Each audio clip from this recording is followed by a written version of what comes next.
dalam seminar pendidikan hari ini dan di gedung yang sangat bersejarah ini. Ya, selanjutnya kita akan mendengarkan sambutan dan pemaparan dari Bapak Anies Baswedan. Kami silakan.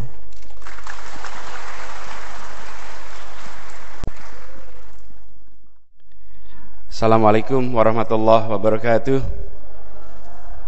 Sampurasun. Selamat pagi, salam sejahtera untuk semua. Bapak-bapak, Ibu, hadirin semuanya. Alhamdulillah, senang sekali akhirnya pagi ini kita bisa silaturahmi sama-sama di gedung yang bersejarah ini.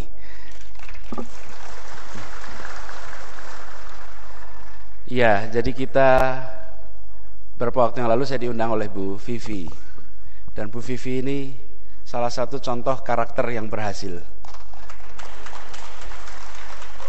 Salah satu karakternya persisten, Bu. Jadi saya selalu hormat pada mereka yang persisten. Jadi berencana, kadang-kadang begini, banyak orang buat rencana, habis itu berdoa saja. Semoga rencananya ditangani oleh tangan-tangan Tuhan gitu. Kalau ini tidak, buat rencana lalu disiapkan terus sampai akhirnya terselenggara dengan baik seperti ini. Beri tepuk tangan untuk Sonora Group. Nah, memang undangan ke Kota Bandung itu selalu menarik.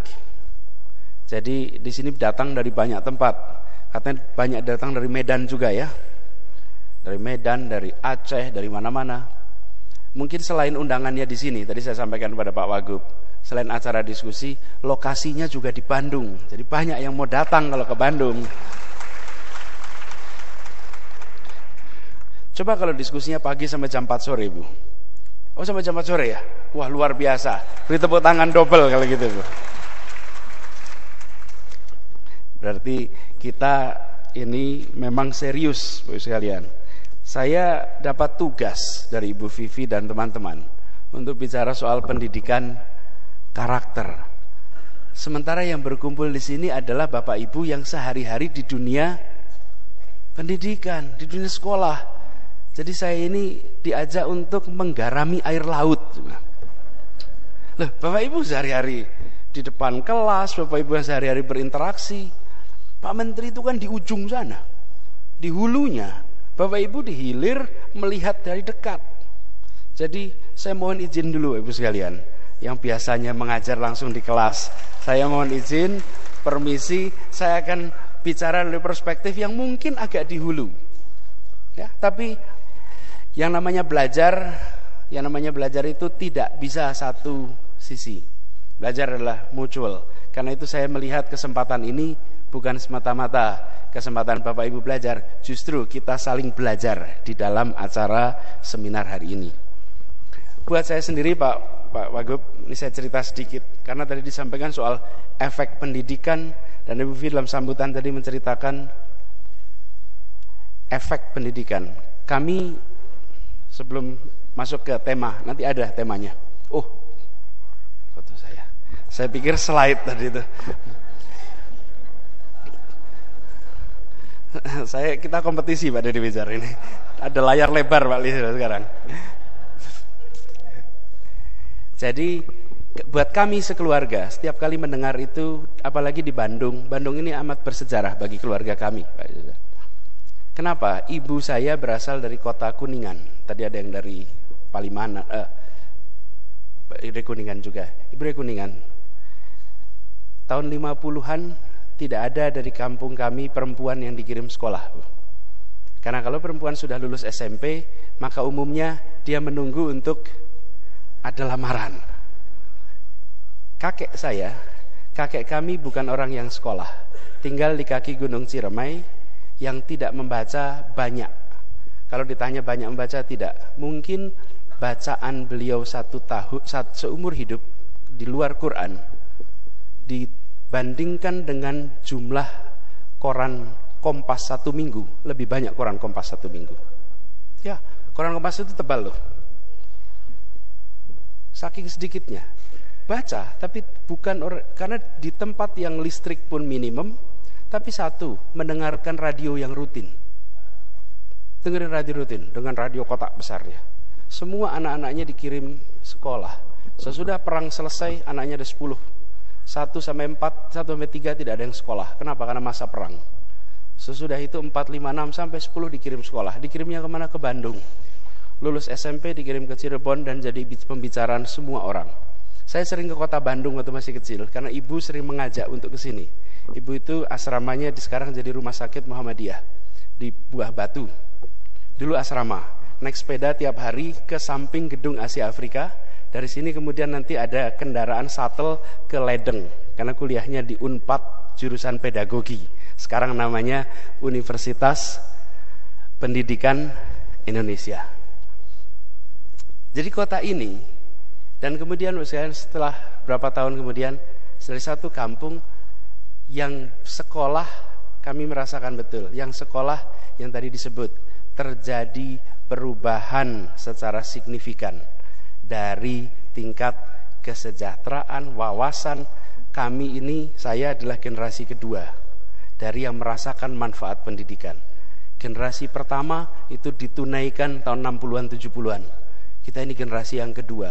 Dan kita berharap nanti, jadi bagi kami pendidikan mengubah nasib itu bukan cerita jauh. Pendidikan mengubah nasib itu adalah apa yang kami alami. Dan saya yakin pengalaman ini bukan monopoli satu keluarga. Pengalaman ini dialami oleh jutaan keluarga Indonesia yang karena pendidikan berubah nasibnya. Jadi ini suatu ikhtiar. Karenanya begitu kita bicara pendidikan, maka pertanyaan mendasarnya adalah, what is it about education? Apa sih sebetulnya pendidikan itu? Is this a preparation to get a job? Apakah ini persiapan untuk mendapatkan pekerjaan? Bukan. Pendidikan bukan sekedar persiapan kerja. Karena itu pendidikan harus lebih besar dari sekedar mempersiapkan untuk bisa masuk ke lapangan kerja. Ada seorang filosof terkenal, Aristoteles namanya. Boleh slide-nya. Dia mengatakan, educating the mind without educating the heart is no education at all. Jadi kita harus bicara tentang membangun karakter. Dan begitu kita bicara masukkan faktor heart di situ, banyak di sini Bapak Ibu guru ya. Bapak Ibu guru sekalian, salah satu pekerjaan paling mendasar untuk kita sebagai pendidik adalah datang ke kelas membawa hati. Sehingga anak-anak itu menerima dengan hati. Dan apa yang diajarkan akan menempel sepenuh hati. Heart is the keyword. Kalau kita datang tanpa hati, maka pelajaran pun diterima tanpa hati. Tapi kalau kita datang dengan hati, insya Allah akan diterima dengan hati pula. Kalau di dalam pengelolaan manajemen, mereka yang berada di manajemen pasti tahu, managing brain is a lot easier than managing heart. Ngelola brain itu jauh lebih mudah daripada mengelola hati. Tapi kalau kita tumbuhkan di situ, karenanya bicara tentang pendidikan ini menjadi sangat mendasar soal karakter. Dan begitu kita bicara soal karakter, let's not forget the father of modern education di Indonesia. Siapa ini? Ki Hajar Dewantoro. Ki Hajar Dewantoro itu menulis buku kumpulan tulisannya dibukukan. Judulnya Pendidikan, satu lagi Kebudayaan. Bapak Ibu semua di sini, tolong acungkan tangan yang pernah membaca lengkap buku Ki Hajar Dewantoro.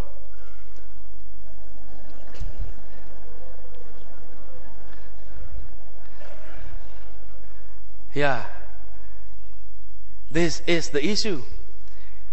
Kita ikut Ki Hajar Dewantoro, satu kalimat yang paling mudah diingat, Tutwuri Handayani. Yang sisanya bukan gak ingat, gak dilihat. Nah, jadi Bapak sekalian, PR boleh ya. PR ini adalah coba cari bukunya Ki Hajar Dewantoro. Sekarang mulai banyak di toko buku lagi. Saya berapa bulan ini bekerja sebagai salesman-nya.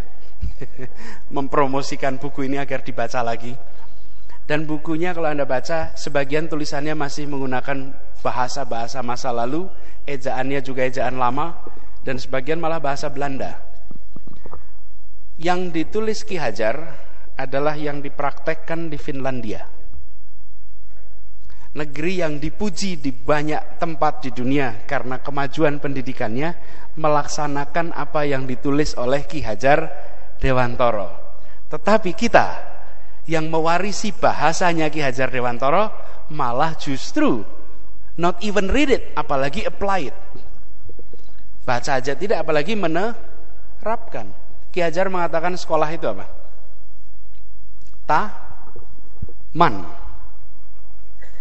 Taman siswa nama perguruan ya. Tapi namanya taman itu apa sih? A fun place. Tempat yang menyenangkan. Anak-anak itu kalau diajak ke taman, bicara hati, datang pasti dengan senang hati.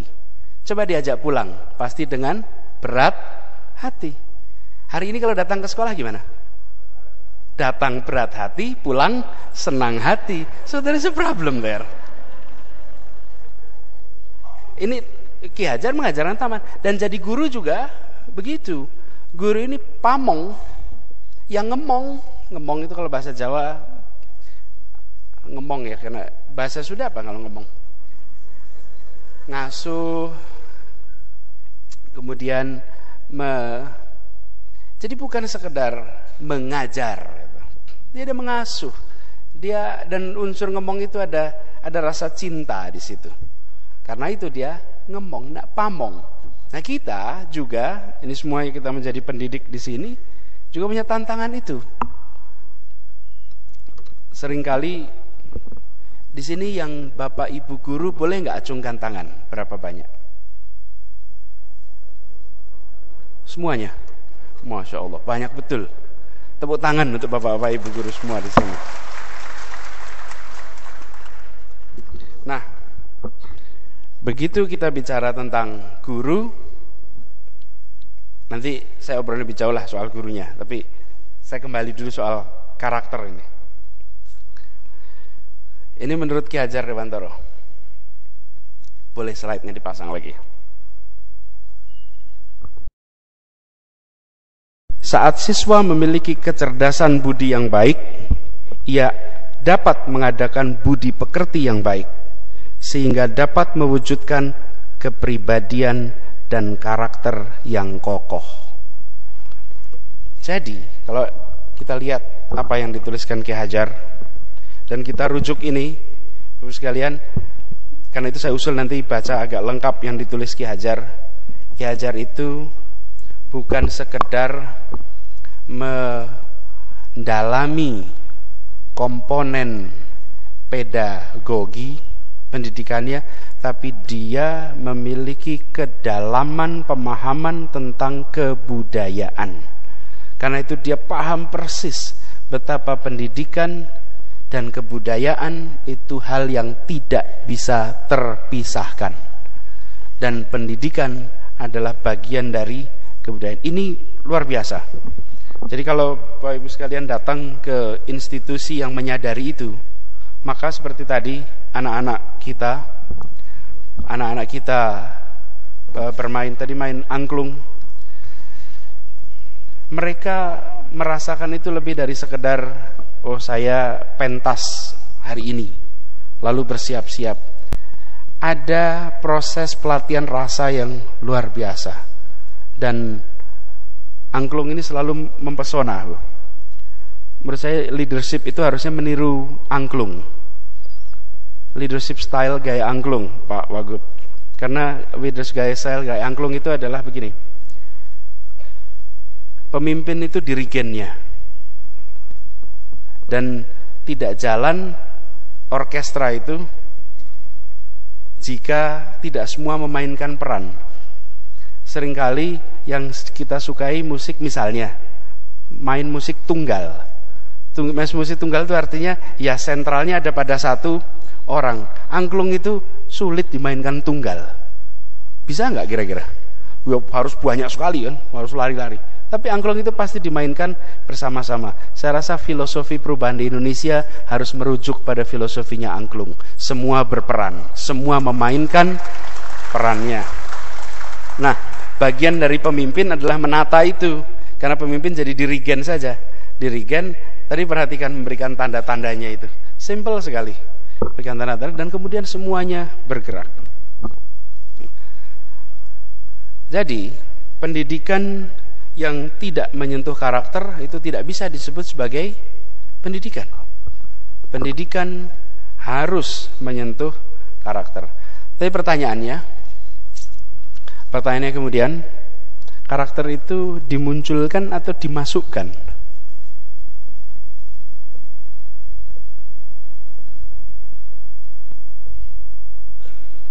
Karakter itu sesuatu yang kita instalasikan di anak, okay? Atau kita tumbuhkan dari anak. Tumbuhkan, bukan diinstalasikan. Yakin Ibu?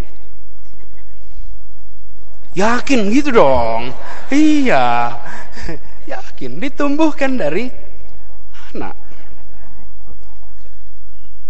Karena selalu ada di dalam tiap kita itu ada potensi yang relatif komplit, potensi positif maupun potensi yang negatif. Karena itu kalau istilahnya Ki Hajar Dewantoro, coba dituliskan, dimunculkan, next. Istilahnya Ki Hajar Dewantoro menyampaikan pada soal karakter. Ini mengutip apa yang beliau tulis ya.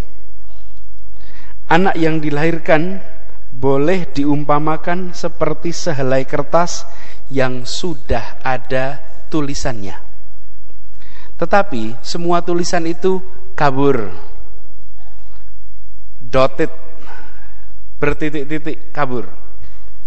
Pendidikan berkewajiban menebalkan segala tulisan kabur yang berisi baik agar kelak nampak sebagai budi pekerti yang baik.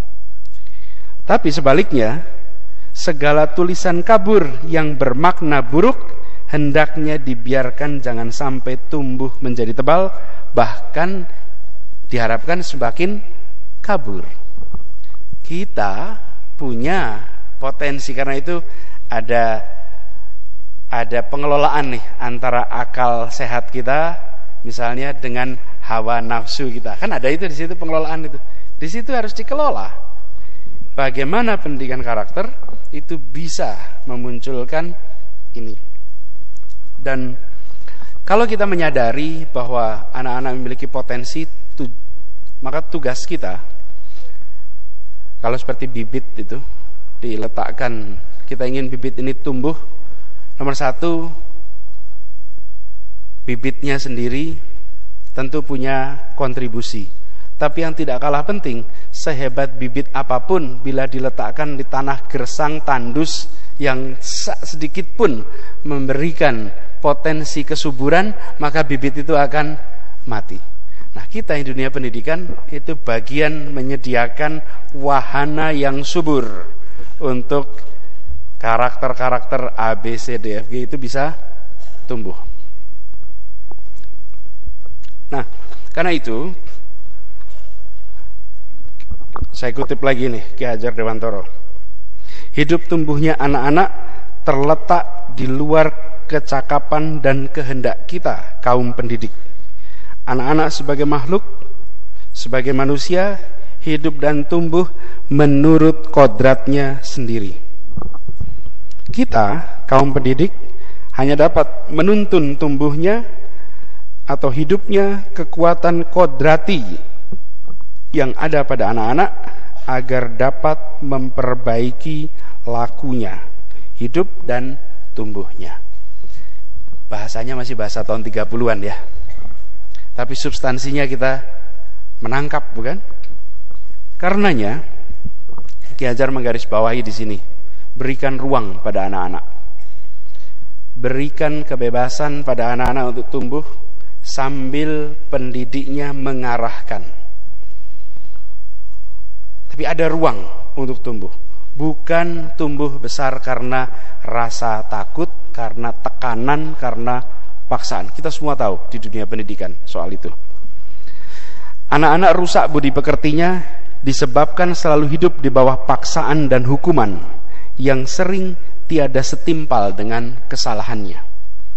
Kalau menjadi orang tua, ia tiada akan dapat bekerja kalau tiada dipaksa atau tiada perintah.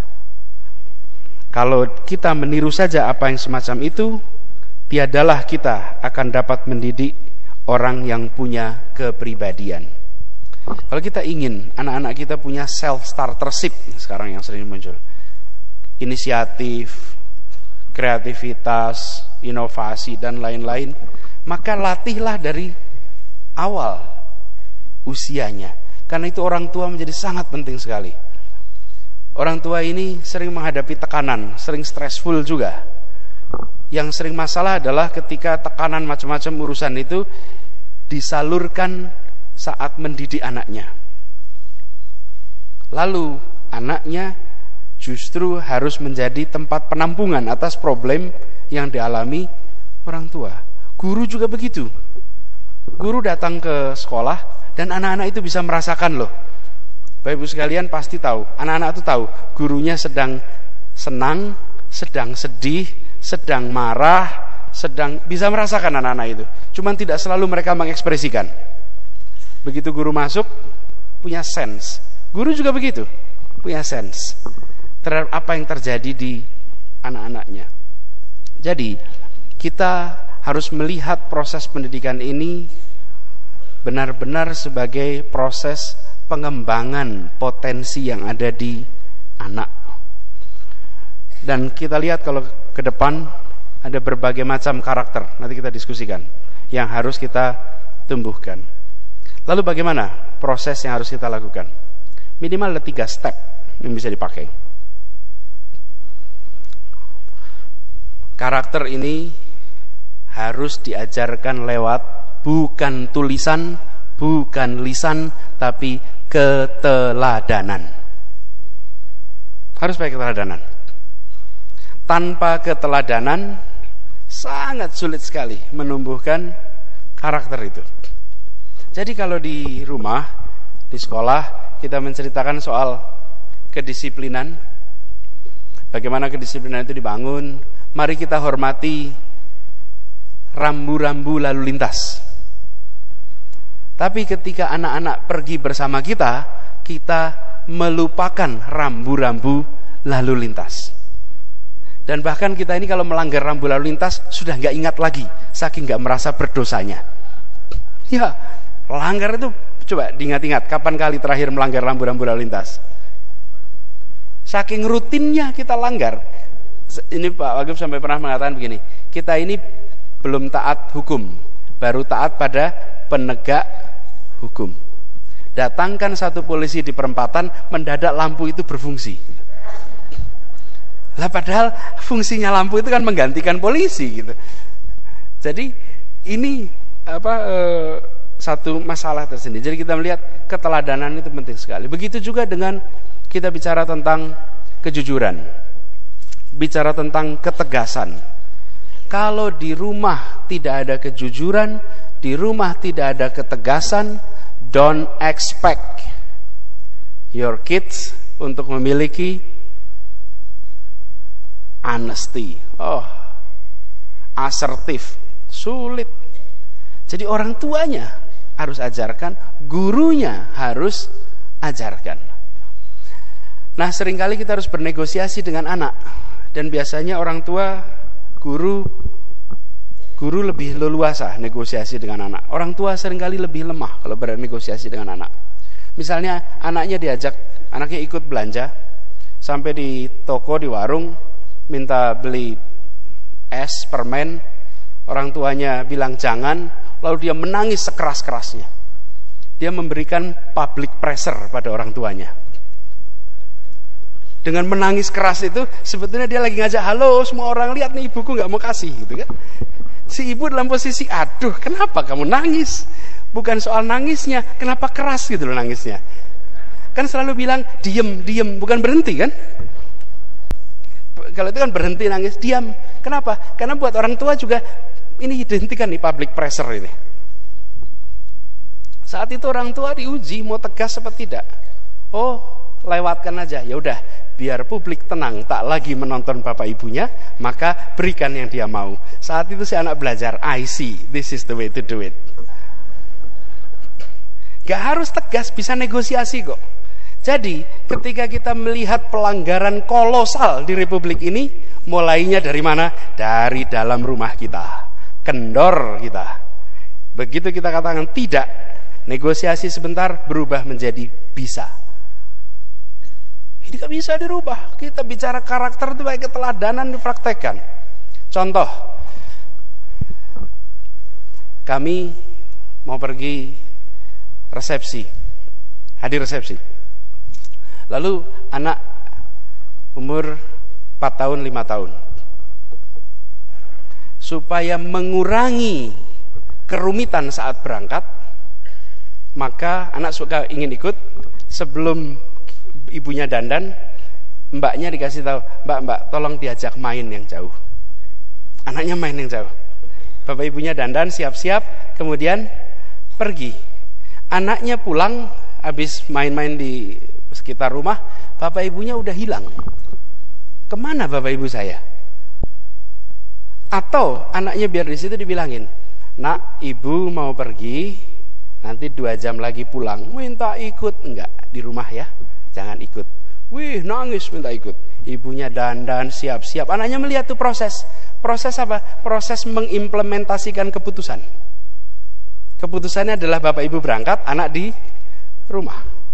Lalu si anak ini negosiasi, ngerengek minta ini, ngerengek minta itu. Wih, ibunya pusing mulai nyiapin itu. Cool, tenang. Begitu sampai saatnya harus berangkat, diajak sama-sama ke depan, naik motor, naik mobil, tunggu, dah ya, ibu pergi dulu, bapak pergi dulu, dadah. Dan anak nangis sekeras-kerasnya. Wah, nangis sih. Berangkat, pergi.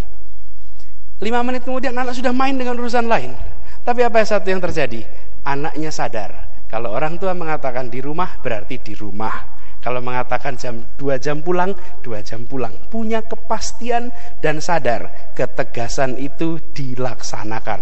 Dan ketika mereka bermain, tahu persis, saya tidak khawatir kalau main tahu-tahu pulang ke rumah bapak ibunya udah hilang.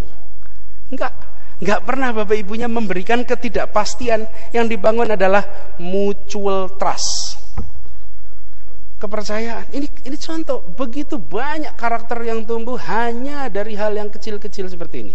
Nah, tugas kita di dunia pendidikan adalah membekali diri dengan tool seperti ini untuk mengerti bahwa interaksi-interaksi kecil itu punya efek di dalam pembentukan karakter dengan konsep keteladanan. Nah, lalu harus dibiasakan. Teladan saja kalau hanya sekali 2 kali gak bisa. Harus ada proses pembiasaan. Kalau kita ingin anaknya sholat subuh tiap hari, ya bapak ibunya bangunnya jangan jam 6:30. Sulit betul. Kalau ingin anaknya taat beribadah, ya orang tuanya harus taat beribadah. Tunjukkan dengan praktek, adakan pembiasaan. Lalu bangun kedisiplinan. Disiplin nih dikerjakannya. Ini nampaknya mudah di dalam statement. Karena itu saya katakan ini garis besarnya. Di implementasinya toolsnya harus dibangun. Bapak Ibu sekalian, hari ini kita punya begitu banyak koleksi alat yang bisa dipakai oleh pendidik di dalam membangun karakter itu, sekaligus mengkoreksi karakter kita. Loh, kalau kitanya sendiri tidak bisa menunjukkan keteladanan, apa yang bisa diharapkan dari diri kita, bukan? Jadi ketika bicara keteladanan, sebenarnya tanpa sadar kita sedang berkaca di cermin. Karena harus ditunjukkan pakai karakter. Nah, ini harus dibangun juga sekalian dalam proses ini, bukan sekedar karakter abstrak, tapi proses pendidikan, pengajaran, kognitifnya harus dibangun. Karena studi membuktikan bahwa kemampuan kognitif dan kecakapan karakter itu ternyata saling berhubungan. Jadi misalnya kita ingin menumbuhkan pada anak-anak sifat sikap empati. Kalau dia tidak memiliki kemampuan untuk melakukan analisa atas situasi yang dihadapi orang, tidak memiliki kemampuan untuk mengambil sintesis, bagaimana dia bisa sampai pada kesimpulan empati? Jadi empati itu bukan berarti sebuah karakter sendiri yang terlepas dari pengetahuan. Tidak, harus diberikan skill kognitifnya sehingga dia bisa exercise, dia bisa menjalankan karakter-karakter yang kita harapkan itu. Jadi ini Ibu sekalian perlu kerja bersama. Tidak bisa dikerjakan sendirian. Kalau istilahnya Ki Hajar Dewantara ada trisentra pendidikan. Siapa itu? Keluarga, sekolah, dan masyarakat. Dan sekolah di sini punya peran agak besar. Bapak Ibu sekalian, sekarang di sekolah ini punya peran agak besar, menjadi penyambung, konduktor nih antara masyarakat dan orang tua. Sekolah-sekolah kita sudahkah mengundang orang tuanya secara rutin, bukan sebagai kelompok orang tua, tapi sebagai individu dan pasangan orang tua? Dan biasanya kalau orang tua dipanggil itu umumnya bapaknya tidak hadir. Iya kan? Umumnya datang ibu. Nanti ketika pemberian hadiah yang disebut nama bapaknya. Kalau menang anak siapa? Pasti anak bapak siapa? Jarang sekali anak ibu siapa. Mungkin ibu yang melahirkan, ibu yang datang kalau ada panggilan sekolah, ya kan? Jadi Ibu sekalian, kalau mengundang, undang dua-duanya datang. Kalau dibilang bapaknya sibuk, hari apa yang bapaknya nggak sibuk? Datangkan dua-duanya. Kenapa? Ya karena dua-duanya yang punya tanggung jawab untuk mendidik anaknya. Tapi sekolah punya peran yang luar biasa besar. Dan begitu sekolah bisa berinteraksi dengan orang tua, kita bisa menyambungkan karakter-karakter apa yang harus ditebalkan, karakter apa yang harus ditumbuhkan, karakter apa yang kelihatannya sudah mulai muncul harus ditekan nih. Harus ditekan. Dengan begitu ada interaksi yang baik antara orang tua dengan keluarga untuk penumbuhan karakter. No way Ibu sekalian karakter ditumbuhkan sendirian di sekolah. Dan sulit juga ditumbuhkan hanya di rumah. Rumah, sekolah, lingkungan, tiga-tiganya. Nah, Indonesia ini jumlah penduduknya banyaknya luar biasa. Siswa kita juga banyak sekali. Sekolah saja itu ada 208.000 sekolah. Populasi siswa kita itu 52 juta anak. That's a lot. Jadi ketika bicara tentang ini, unit yang paling kecil itu unit di sekolah dan rumah. Di situ letak tumbuhnya. Tidak bisa kita mengubah yang namanya sistem pendidikan yang besar ini dengan populasi yang luar biasa dengan berharap pendekatan yang makro-makro. Pendekatan di situ. Karena itu saya percaya sekali Bu sekalian bahwa pengubahan ini adalah lewat penguatan aktor. Aktor siapa? Aktor pendidikan. Orang tua, guru, kepala sekolah, pengawas. Ini pasti pengawas ini. Tata usaha ada nggak di sini? Tenaga kependidikan, semuanya. Dan yang jangan dilupakan Bapak sekalian dalam proses ini adalah kita harus melakukannya dengan menyenangkan. Kalau menyenangkan, bagaimana cara membangun sekolah menyenangkan?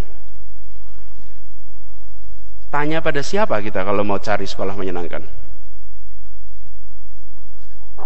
Kalau mau membentuk sekolah menyenangkan, sebaiknya tanyanya kemana?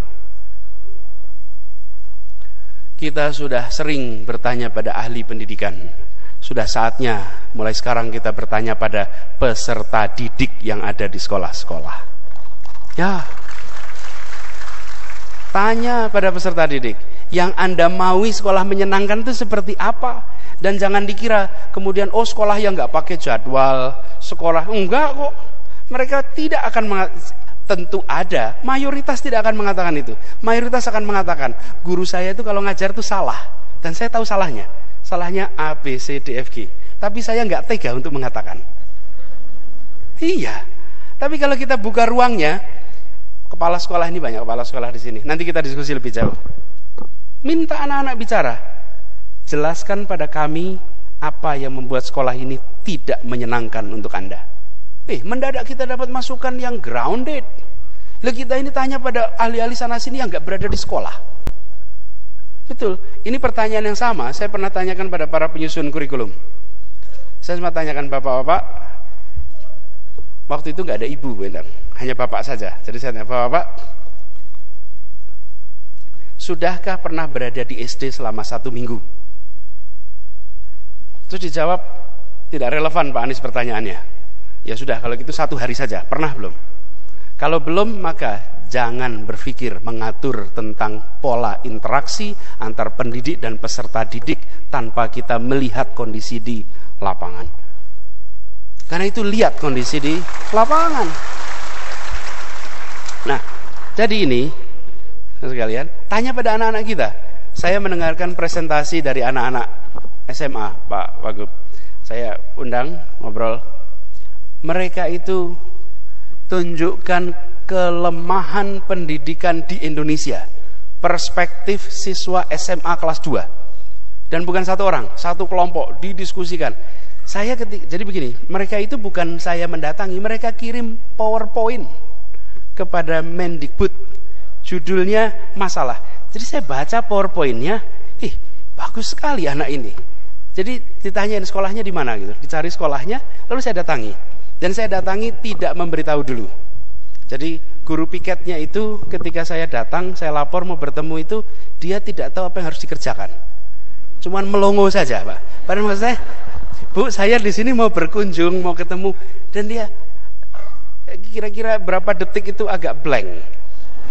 Saya katakan, Bu, saya mau ketemu siswa ini kelas sekian, ada gitu kan, seperti tamu-tamu yang lain gitu.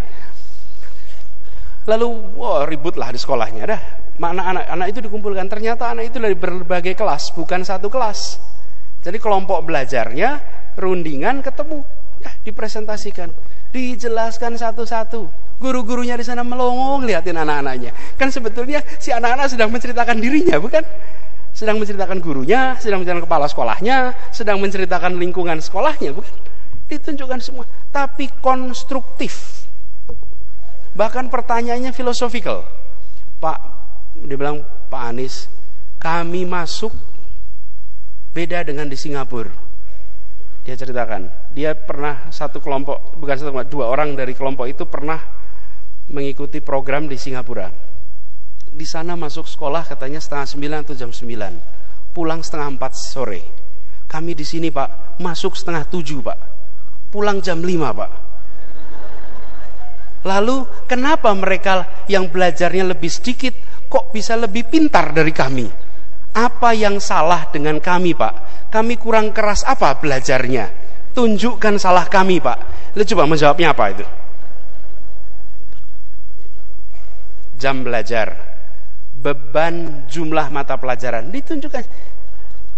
Ditunjukkan satu-satu. Jadi Mendikbudnya itu duduk mendengarkan, disiram air es gitu. Dingin betul, eye opening.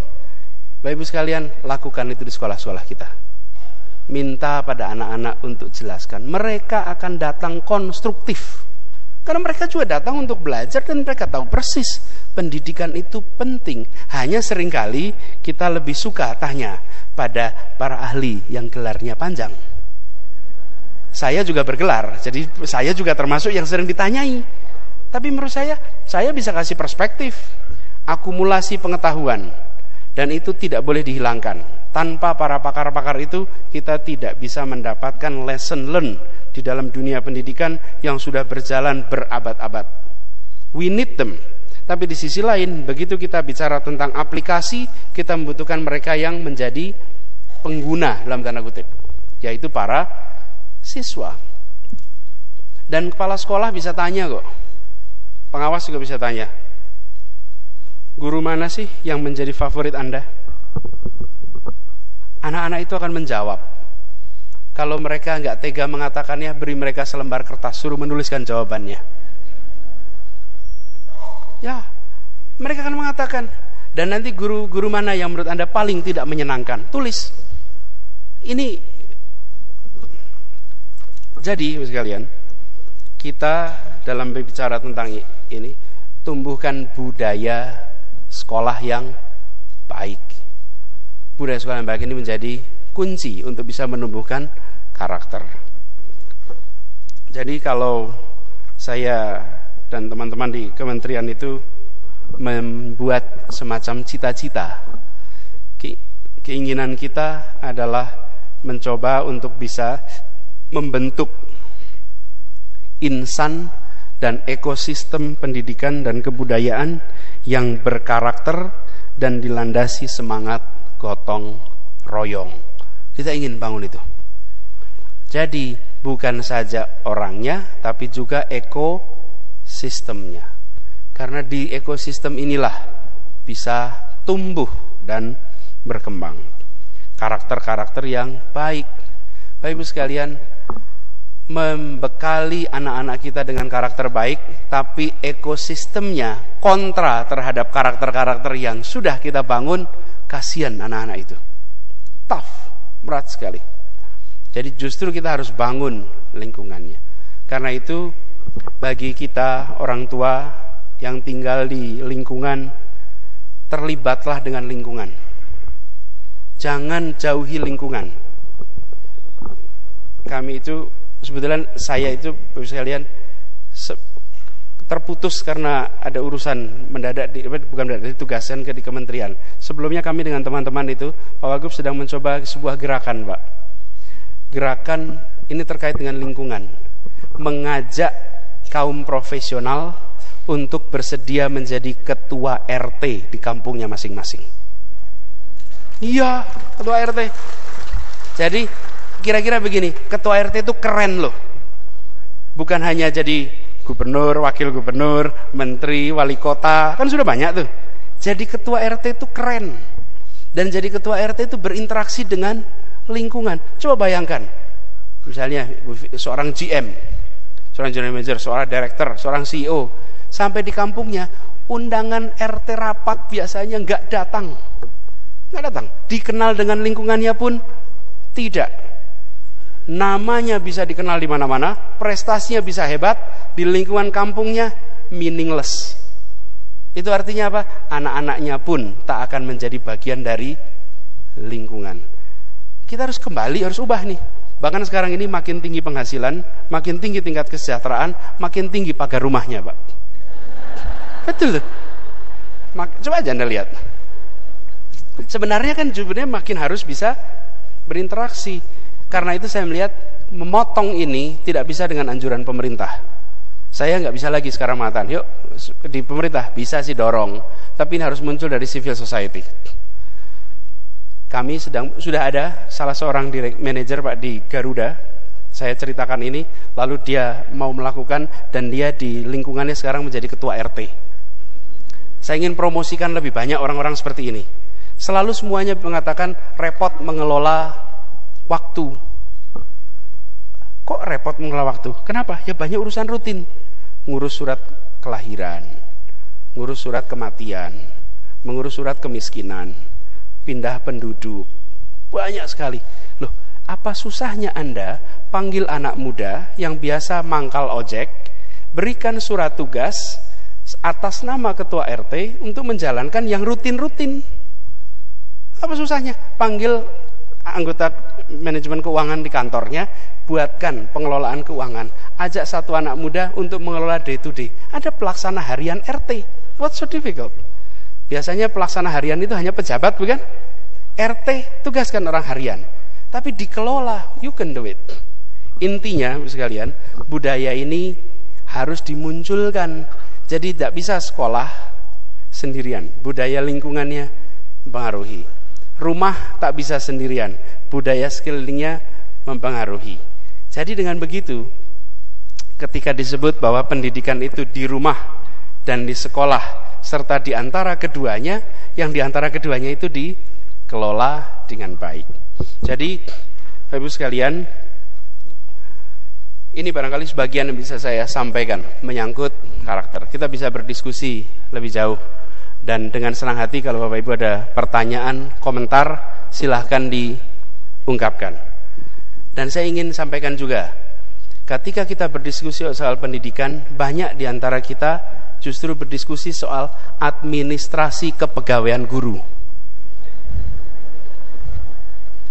Ya, dan itu saya sampaikan dulu sekarang, pemerintah masih punya hutang pada para guru, dan insya Allah hutang itu kita akan bereskan.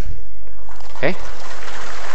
Tapi, jadi kalau kita pertemuan, hampir semua pertemuan kalau dengan Bapak Ibu guru justru konsentrasinya pada honorer, K2, tunjangan belum sampai. Bapak Ibu sekalian, itu dialami oleh kita, tanggung jawab kita untuk membereskan. Ya. Tapi justru sekarang mumpung kita lagi diskusi soal pendidikan, yuk pikirkan soal anak-anaknya. Jika kita memikirkan serius soal anak-anaknya, jamin orang tua dan lingkungan akan memikirkan sekolahnya dan gurunya. Tapi selama masing-masing pihak hanya memikirkan dirinya, maka orang tua pun, lingkungan pun, guru pun tidak saling memikirkan pihak lainnya. Saya datang ke sebuah sekolah di Surabaya, perpustakaannya bagus sekali.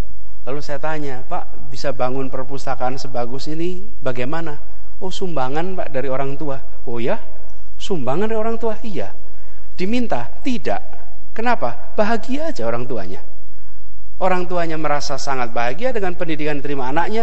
Lalu dia mengatakan, saya mau nyumbang perpustakaan. Nggak besar, tapi rapi, baik. Kenapa? Karena mereka merasakan manfaatnya.